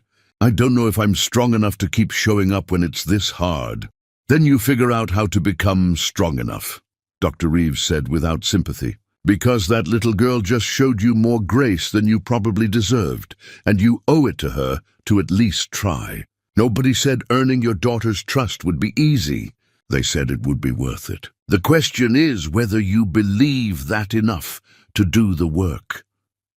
Gareth left the office as the sun was setting, exhausted in ways that had nothing to do with physical tiredness. He'd met his daughter, spoken to her, colored with her, and learned that being a father meant sitting with your own inadequacy while a child decided whether you were worth knowing. The road ahead looked impossibly long, but for the first time he understood that the destination wasn't forgiveness or redemption. It was just showing up repeatedly until eventually, maybe, Temperance felt safe enough to let him be part of her life in whatever small ways she needed. Chapter 9. The Slow Rebuild of Broken Things. The second visit went slightly better than the first, though better was relative when measured against disaster.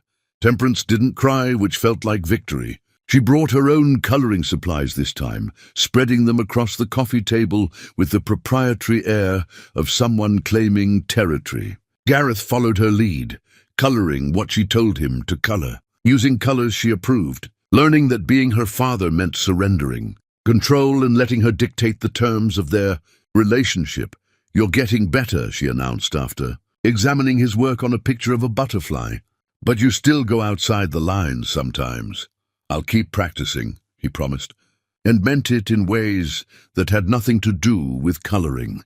Demi sat on the opposite couch, watchful and tense, ready to intervene if he said the wrong thing or pushed too hard. Her presence was both necessary and painful, a constant reminder that he was on probation in his own daughter's life.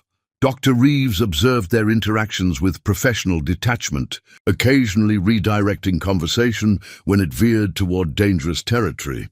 The visits continued weekly, each one building on the last in ways that felt both significant and impossibly slow. Temperance started asking Gareth questions about himself, small inquiries that revealed curiosity beneath her wariness.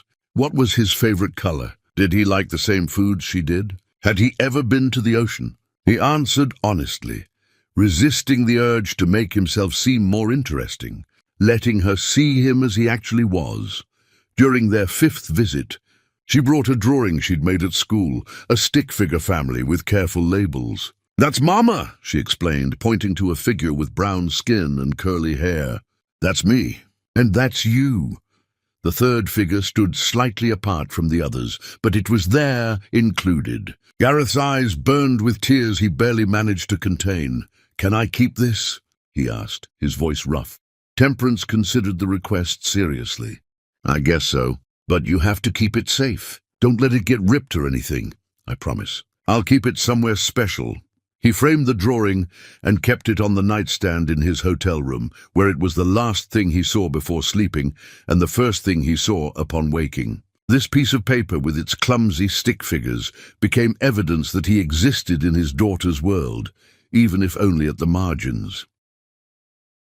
The breakthrough came during a visit in early spring. Temperance had been telling him about a conflict at school, how a friend had said something mean and she didn't know how to respond. Gareth listened without trying to immediately fix the problem, letting her work through her feelings at her own pace. "Sometimes people hurt you on purpose," she said, her green eyes serious, "like they want you to feel bad." "Yeah, that happens sometimes." He thought about his own capacity for deliberate cruelty. "And sometimes people hurt you without meaning to, but it still hurts just the same." "Did you mean to hurt my mama?" The question came without warning, direct as only children could be. Gareth glanced at Demi, who'd gone very still, and then back at his daughter. "I did mean to hurt her," he said finally. "I was angry at myself and scared about things that didn't actually matter, and I took those feelings out on your mom. I said terrible things to her in front of other people, made her feel small and worthless, and I did it on purpose because I thought it would make me feel bigger, but it just made me cruel. And that's why she didn't tell you about me. That's why. She was protecting you from someone who'd proven he wasn't safe. She was being a good mom. Are you safe now?" Temperance asked, and the question held weight beyond her years. "I'm trying to be. I'm working really hard to be better than I was. But your mom is right to make sure, to go slowly, to keep you protected until she knows for certain. That's what good parents do."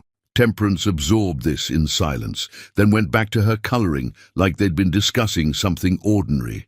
But something had shifted. She'd asked the hard question and gotten an honest answer, and while that didn't erase the past, it laid foundation for building something forward. Demi cornered him in the parking lot after that session, her expression unreadable. "What you said in there about hurting me on purpose, you didn't have to admit that."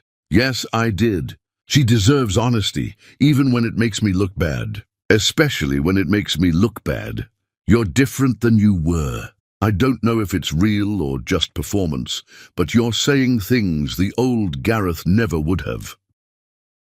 People can change, he said quietly. Not always, and not easily, but sometimes the consequences of who we were become unbearable enough that we have to try being someone else. She didn't respond, just walked back to her car where Temperance waited. But he saw something in her expression that might have been the first crack in her armor. The visits stretched through spring into summer. Temperance grew more comfortable, stopped positioning herself quite so close to Demi, started engaging with Gareth directly. They graduated from coloring to simple games, from supervised therapy sessions to monitored visits in public parks. During one park visit, she fell and scraped her knee badly enough to draw blood and tears. Gareth moved instinctively, kneeling beside her with his hands hovering, wanting to comfort but unsure if he was allowed. Temperance made the choice for him, throwing her arms around his neck and crying into his shoulder. Demi pulled antiseptic and bandages from her bag, but she let Gareth hold their daughter through the initial shock of pain. "You're okay," he told her gently. "It's just a scrape. It hurts now, but you're going to be fine." "It stings," she sobbed against his shirt. "I know, sweetheart, but we'll clean it up and put a bandage on it. And in a few days, you won't even remember it happened." After Demi had tended the wound and Temperance had calmed down, she looked at Gareth with something new in her expression. "You called me sweetheart." He hadn't even realized. The endearment had slipped out naturally. "Is that okay? I can call you something else if you don't like it." "No, it's okay." She tested the word on her tongue. "Mama calls me baby and sweetheart." "You can too, I guess, since you're my daddy." The casual way she claimed him, like it was a fact rather than a question, made his chest tight. He looked at Demi and saw her own complicated emotions playing across her face. Pride that Temperance was handling this with grace. Fear that she was opening herself up to someone who might hurt her. Resignation that whether she liked it or not, Gareth was becoming part of their lives in ways that couldn't be easily undone. As summer deepened, the visits increased to twice weekly. Temperance started asking when she could see him between scheduled sessions, started talking about him to her friends at school, started including him in her mental map of family. It wasn't complete acceptance, and it certainly wasn't forgiveness of his past, but it was something, a small, fragile connection built from consistent showing up and honest conversations and coloring inside the lines of the boundaries Demi had set. Dr. Reeves pulled Gareth aside after one session, her expression more approving than he'd seen before. "You're doing well. Better than most fathers in your situation manage. You're patient, you're honest, and you're prioritizing Temperance's comfort over your own needs. Keep doing that."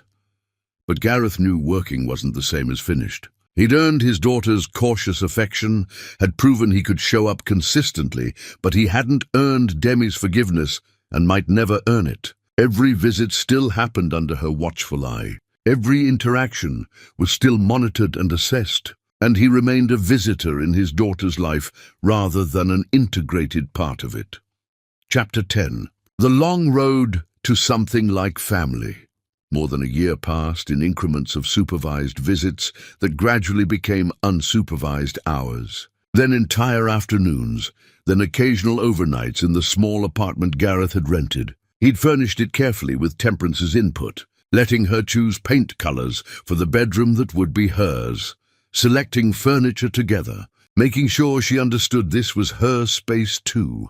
The transformation happened so gradually that Demi almost missed it. The way Temperance stopped needing reassurance before visits with her father, stopped coming home and immediately checking that Demi was still there, stopped asking questions about whether he was going to disappear again. The fear had been replaced with something cautious but real.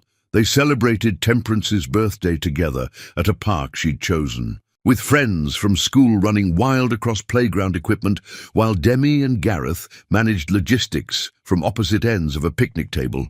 They worked in careful coordination, passing each other plates and napkins and juice boxes with the efficiency of people who'd learned to navigate shared space without collision. "She's happy," Gareth said quietly, his eyes following their daughter around the playground. "You did that. You raised someone joyful and confident and kind, all by yourself. That's remarkable, Demi." The compliment landed strangely, both genuine and painful. "I did it because I had to, because you weren't there. I know. And I'm grateful you were strong enough to do it alone, even though you shouldn't have had to be." This was their dynamic now, built from honesty that didn't soften the edges of past damage, but at least acknowledged its existence. They weren't friends, and might never be, but they'd learned to function as co-parents.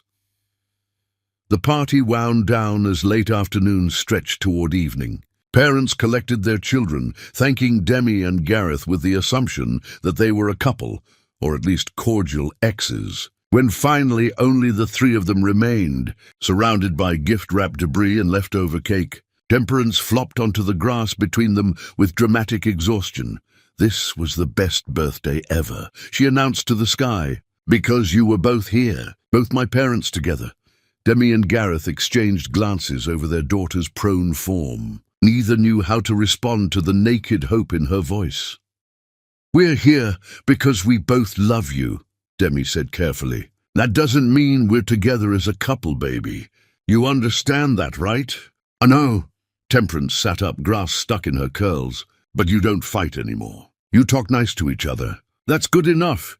The simplicity of her standards broke something in Demi's chest. Her daughter didn't need them to love each other or even to be friends. She just needed them to be civil, to coexist peacefully, to show her that adults could navigate conflict without destroying each other. Later, after Temperance had fallen asleep in the car on the drive home, Demi carried her to bed and stood in the doorway watching her daughter sleep. This perfect human who'd been raised without a father was learning what it meant to have two parents who showed up, even if showing up looked different than traditional family structures suggested it should. Her phone buzzed with a text from Gareth. "Thank you for today, for letting me be part of her birthday, for trusting me with her. I know that's not easy." Demi stared at the message for a long time before responding. "You've earned it. Not forgiveness and probably not friendship, but trust that you'll keep showing up for her." "Don't make me regret that trust," his response came quickly. "I won't. I promise." Promises from him still felt fragile, but he'd been keeping them for over a year now. Maybe people could change. Maybe destruction wasn't permanent. Maybe broken things could be rebuilt into something functional, even if they never returned to their original form. 3 years later, Temperance stood in Gareth's apartment getting ready for her school's father-daughter dance, a ritual she'd watched her classmates participate in for years while pretending it didn't matter. At nearly 9 years old, she was losing the rounded softness of early childhood, growing into features that would someday make strangers do double takes at her resemblance to him. "You look beautiful," he said, his voice catching slightly as she twirled in the pale purple dress Demi had helped her choose. "Do you think Mama will take pictures before we go?" "I know she will. She's probably got the camera ready already." They drove to Demi's house together.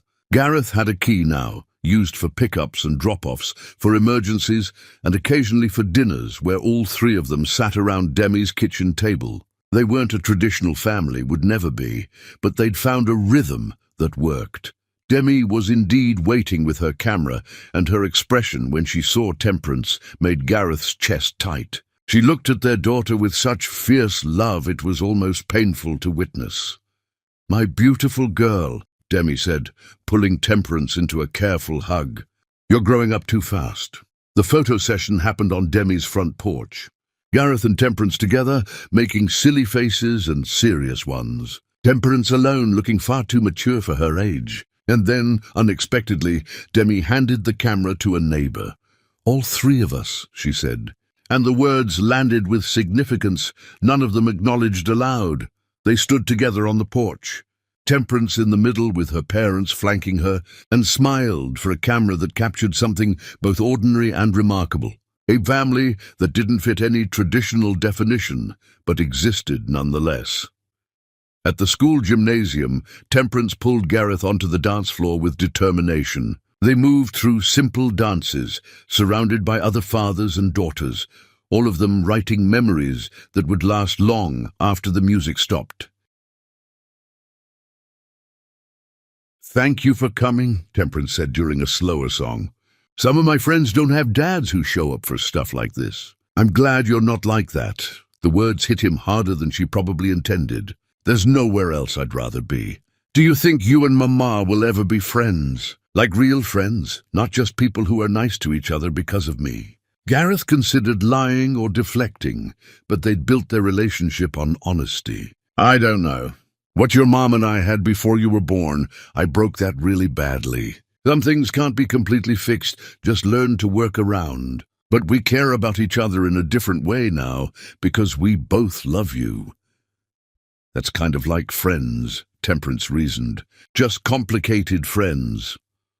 When he dropped Temperance back at Demi's house later that evening, instead of the quick exchange that usually happened, Demi invited him in for coffee. It was the first time she'd done that, without some logistical reason requiring discussion, just an offer that suggested she was open to conversation beyond the necessary. They sat at her kitchen table, while Temperance showed them both the small trophy she'd received, chattering about which of her friends had been there and what songs they'd played. Then she went to get ready for bed, leaving Demi and Gareth in that familiar space of adults navigating silence after a child's energy has left the room. "She had a good time," Demi said finally. "Thank you for taking her.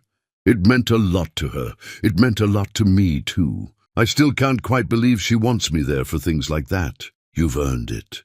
I didn't think you would. I thought you'd show up for a few months, get bored or frustrated, and disappear again. I was wrong about that.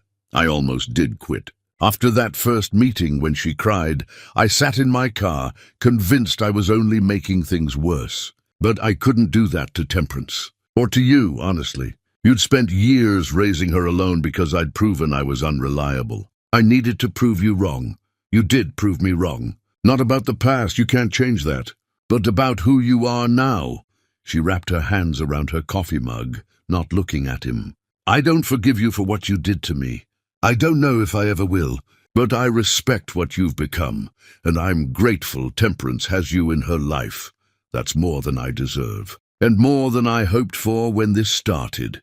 They sat in silence that felt comfortable instead of awkward, both of them aware this conversation represented something shifting. Not romance, never that, but perhaps the beginning of actual friendship built on foundation that had nothing to do with their past.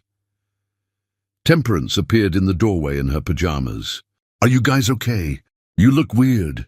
"We're fine, baby," Demi assured her. "Just talking about what a good time you had tonight." "It was the best," Temperance confirmed. "Will you come to my school concert next month? We're doing songs from different countries, and I have a solo." "I'll be there," Gareth promised. "Front row if your mom can get tickets. We'll both be there," Demi said. And the "we" felt significant in ways that had nothing to do with romance and everything to do with partnership.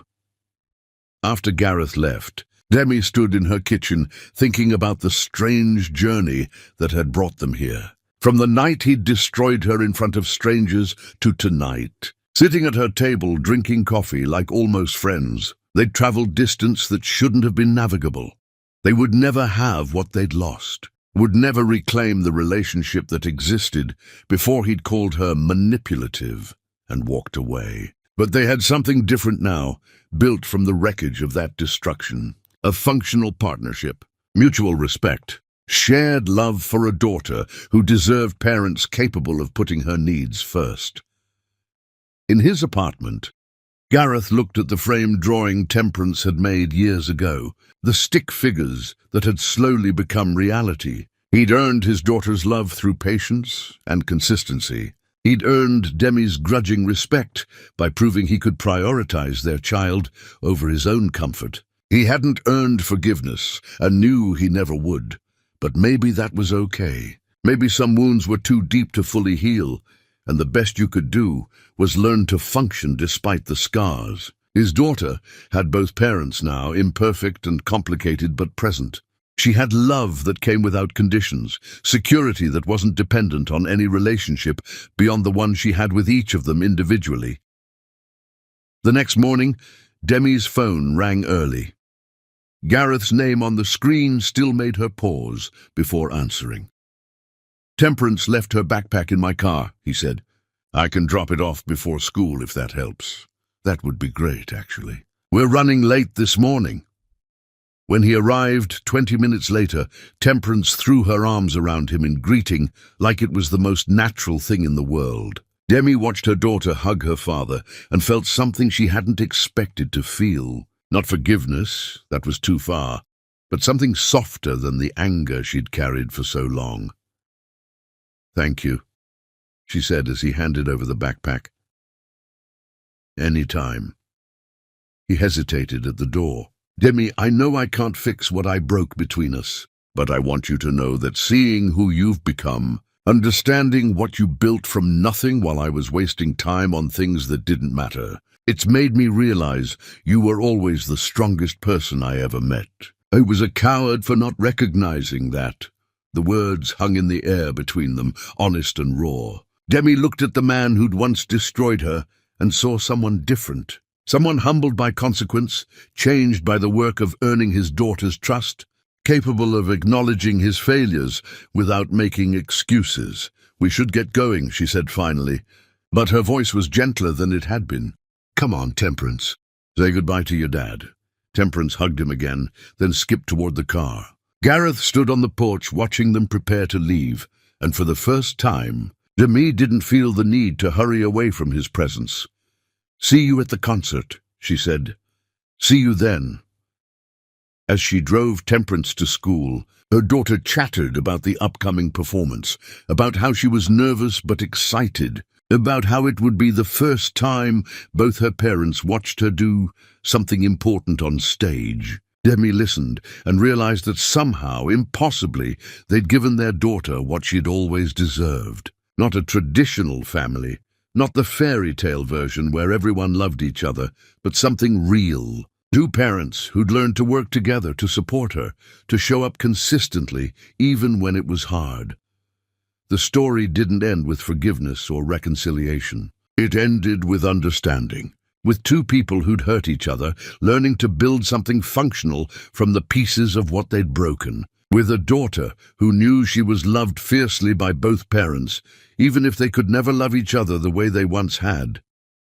Some wounds never fully healed. Some betrayals were too deep to forget, but people could learn to carry their scars with grace, could choose to build something new instead of remaining trapped in what was destroyed. Demi had spent years protecting her daughter from Gareth's capacity for cruelty, and somehow he'd become someone worth knowing. Not the man she'd loved, never that version again, but a father who showed up, who tried, who proved through years of patient effort that people could change if the stakes were high enough and they wanted it badly enough. That evening, after Temperance was asleep, Demi deleted the last remaining photos of her and Gareth from their relationship. Not out of anger anymore, but because those people didn't exist. She'd become someone stronger than the woman who'd been destroyed in that drawing room, and he'd become someone better than the man who'd chosen cruelty over kindness. They were different people now, connected by a daughter they both loved, learning to navigate a future neither had imagined. And that was enough. Not perfect, not what any of them would have chosen if they'd been offered better options, but enough. A family built from wreckage and determination and the fierce love of a child who'd learned to trust the father who'd been absent. They'd found their way to something sustainable, and the road ahead held possibility that none of them had expected to find. Sometimes the happy ending wasn't reconciliation. Sometimes it was simply learning to coexist with grace. And for Temperance, laughing in her sleep while both parents existed in her life with love and consistency. That was more than enough. It was everything. The end.